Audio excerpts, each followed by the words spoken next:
வணக்கம். உண்மை செய்திகளுக்கு உங்களை வரவேற்கிறோம். சுதந்திர போராட்ட தியாகி வ.உ.சி 153வது பிறந்த நாளையொட்டி நெல்லைப்பாளை மணக்காவலன் பிள்ளை பூங்கா அருகில் உள்ள அவரது திருவுருவ சிலைக்கு தியாகராஜ நகர் சைவ வேளாளர் சங்கத்தின் சார்பாக மாலை அணிவித்து மரியாதை செலுத்தப்பட்டது. இந்த நிகழ்வில் சங்கத்தின் தலைவர் கதிரேசன் பிள்ளை ஆலோசனையின் பேரில் செயலாளர் செல்வராஜ் மற்றும் பொருளாளர் டி.கே.எஸ். அருணாச்சலம், நிர்வாக குழு உறுப்பினர்கள் மகேஸ்வரி, வீரவநல்லூர் மாரியப்பன், நல்ல பெருமாள் மற்றும் பலர் கலந்து கொண்டனர்.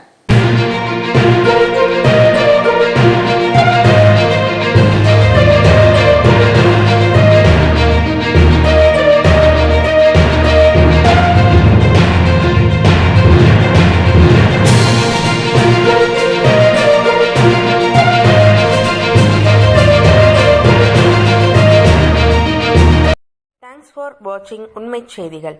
நெல்லை செய்திகளை உடனுக்குடன் தெரிந்து கொள்ள சேனலை சப்ஸ்கிரைப் பண்ணுங்க, லைக் பண்ணுங்க, ஷேர் பண்ணுங்க.